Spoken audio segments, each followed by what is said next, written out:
안녕하세요, 가치남입니다. 12월 9일 목요일 국내 시장이 마감되었습니다. 자, 오늘도 코스피하고 코스닥이 굉장히 좋은 흐름이 나왔어요. 지금 보시면 코스피는 0.9%의 상승이 나왔고, 그리고 코스닥은 무려 1.6%의 상승이 나왔습니다. 그리고 코스닥도 그렇고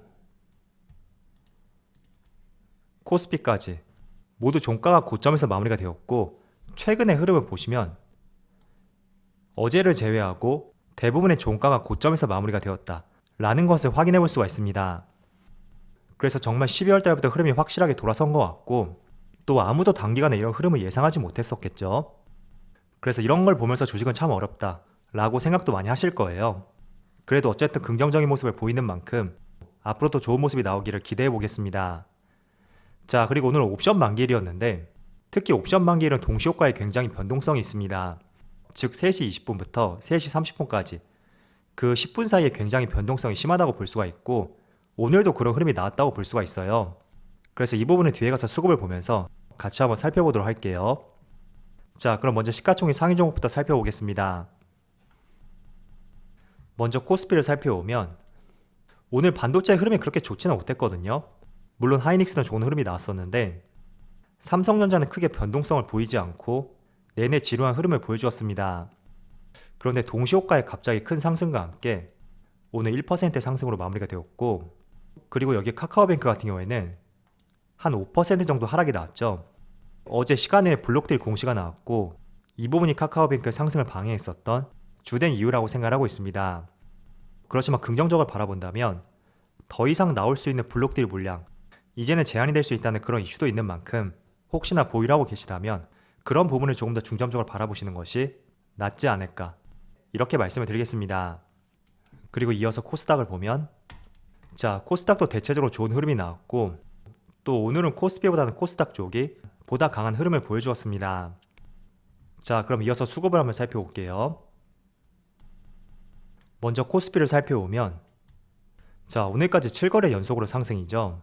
그런데 오늘은 외국인의 순매도가 나왔었고, 기관이 금융투자를 중심으로 많은 매수세를 보여주었습니다.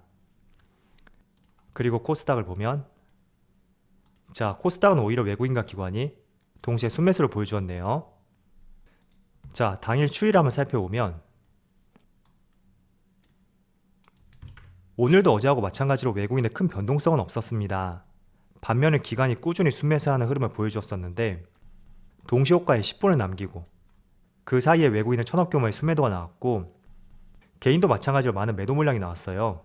그런데 그 물량을 기관이 다 받아가면서 동시효과의 삼성전자를 비롯해서 지수도 동반 상승을 견인했다, 그렇게 정리를 해볼 수가 있습니다. 자, 그리고 코스닥을 보면 코스닥도 마찬가지로 기관이 외국인하고 개인들의 물량, 동시효과에 많은 물량을 매수해갔다, 그렇게 볼 수가 있겠죠.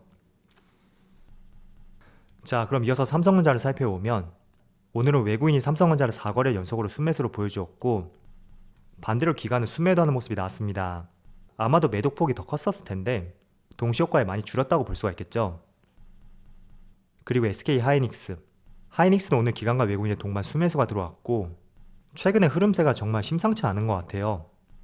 하락할 때는 소폭의 하락이 나오고 상승할 때는 더 강하게 굉장히 준수한 흐름을 보여주고 있습니다. 자, 그리고는 카카오뱅크 블록딜 이슈가 있었는데 역시 외국인의 많은 순매도 물량이 나왔었고, 반대로 개인과 기관이 순매수하는 모습을 보여주었네요. 그리고 어제 강세의 모습을 보여주었던 LG화학은 오늘 소폭의 하락이 나왔고, 그럼에도 불구하고 기관과 외국인은 나름대로 순매수를 보여주었습니다. 자, 이어서 주체별 매매 동향에 대해서 살펴보도록 하겠습니다. 12월 9일 외국인이 가장 많이 매수한 종목은 삼성전자, SK하이닉스, 삼성 SDI, 다날, 삼성전기, 이렇게 다 종목을 순매수 상위 종을 올렸습니다. 그리고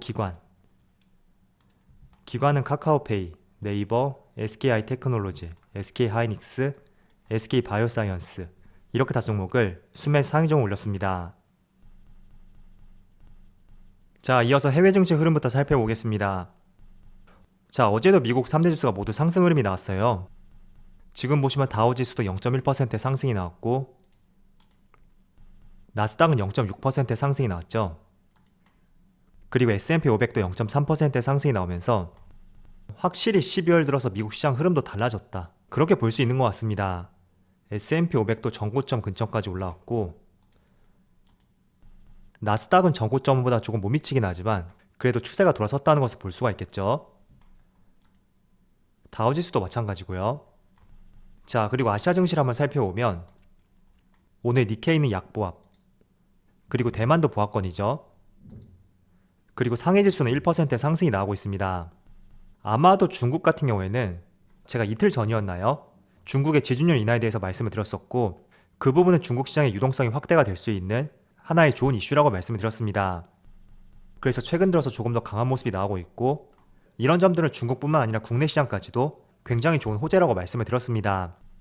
그래서 오늘같이 코로나 확진자 수가 7,000명을 다시 한번 돌파했음에도 불구하고 주식시장이 국내 시장을 긍정적으로 볼 수 있는 여러 가지 모멘텀과 재료가 있었기 때문이지 않을까, 저는 이렇게 판단을 하고 있습니다. 그래서 이번 주도 국내 시장을 포함해서 전반적으로 전 세계 시장의 안정화를 찾아가고 있다고 판단이 되는 것 같네요. 자, 아마도 제가 자주 언급을 해드리고 있는데 우려했던 오미크론 이슈, 여기에 대한 시장 불확실성이 많이 해소가 되고 있는 것 같아요. 오늘 새벽에 나왔던 기사를 한번 보면 화이자 부스터샷이 항체를 25배나 증가시킬 것이고 또 오미크론의 효과가 높다 라는 기사가 보도가 되었습니다. 물론 백신에 대해서 부정적으로 보시는 분들도 계시겠지만 어쨌든 기사 내용을 봤을 때는 충분히 시장의 불확실성을 재울 수 있는 여러 가지 기사들이 계속 나오고 있습니다. 그래서 어제에 이어서 오늘 확진자 수가 다시 7,000명을 돌파했지만 시장이 불확실성을 해소할 수 있다는 이런 긍정적인 면에 대해서 많은 점수를 부여하고 있다, 저도 이렇게 판단이 되고요. 그런 측면에서 여러분들도 경계는 하되 관심을 갖고 있었던 업종과 종목에 대해서는 적극적으로 투자를 해봐도 좋은 시점이지 않을까, 그렇게 생각을 하고 있습니다. 자, 그리고 제가 어제 여러분들에게 LG 에너지 솔루션 상장에 대해서 간략하게 말씀을 드렸어요. 그런데 몇 개의 기사를 더 살펴보니까 다음 달 말에 상장 예정의 에너지 솔루션이 따상 가능성에 대해서도 굉장히 긍정적인 시각으로 많이 전망을 하고 있습니다. 일단 내용을 한번 말씀을 드려볼게요. 자, 밑에 하단을 보시면 올해 1월달부터 10월달까지 전기차 배터리 시장 점유율이 1위가 중국의 CATL이었고 28.2%였죠. 그 뒤를 이어서 에너지 솔루션이 23%로 2위를 차지했습니다. 그래서 점유율 차이에서는 그렇게 크다고 볼 수가 없는데 이 중국의 CATL의 시총이 지금 약 290조 원에 해당되고 있습니다. 자, 그렇기 때문에 LG 에너지 솔루션이 상장하게 된다면 온전히 2차전지 배터리 기업으로서 평가를 받을 것이고 또 중국의 CATL보다는 조금 못 미칠 수는 있겠지만 충분히 100조 가까이도 한번 기대를 해볼 수 있다고 판단을 하고 있습니다. 자, 그렇다면 SK 하이닉스를 넘어서는 국내 시가총액 2위 기업이 될 것이고 또 그런 점들을 봤을 때는 상장하게 된다면 개인적으로 매수해보는 것도 좋은 투자 방법이 될 것이라고 생각을 하고 있습니다. 자, 그동안 LG화학이라는 기업 둘레 내에서 배터리 사업부가 존재했었기 때문에 온전히 그 가치를 평가받지 못했다고 볼 수 있었습니다. 그런데 최근에 카카오 자회사였던 카카오뱅크, 카카오페이, 이 기업들이 떨어져 나온 뒤에 시가총액을 보신 것처럼 LG 에너지 솔루션이 자체적으로 떨어져 나와서 상장을 했을 때 그때는 우리가 중국의 CATL을 한번 참조해보면서 기업의 가치가 얼마나 될지 그 부분도 계산을 하면서 투자해보는 것도 좋은 방법이 될 수 있다고 말씀을 드리겠습니다. 그래서 점유율 차이는 그렇게 크지 않아요. 물론 CATL이 5% 정도 높다는 것을 감안해보면서 에너지 솔루션의 시가총액이 얼마나 될지 한번 그 부분을 직접 가늠해보시는 것도 투자의 하나의 포인트가 될 것 같습니다.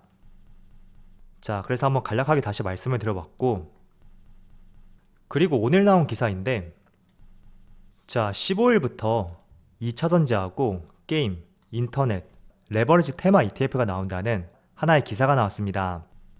그래서 혹시나 여러분들이 개별 종목에 투자하는 것이 좀 어렵다 그런 판단을 하고 있었고 또 나는 차라리 ETF가 낫다 이렇게 생각하신 분들이라면 한번 레버리지 ETF 이 부분도 참조를 해보시는 것도 상당히 괜찮을 것 같다고 생각이 돼요.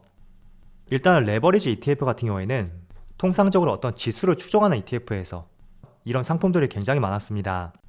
그런데 2차전지, 게임, 인터넷 이런 테마형 지수를 추종하는 레버리지 ETF가 나온다는 것을 한번 기대해 볼 수 있는 또 하나의 투자 포인트가 될 것 같아요. 그래서 내가 종목에 대한 선별이 어렵다. 그렇지만 성장주에 대해서는 장기 투자하는 것을 선호한다.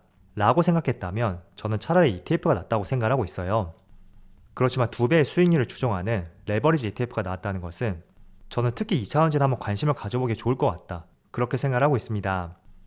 또 내년 초에 에너지솔루션이 상장하게 되고, 그리고 상장함에 따라 중국의 CATL처럼 온전한 시가총액 가치를 찾아가게 된다면 2차전지 ETF도 충분히 긍정적인 흐름이 나올 수가 있겠죠.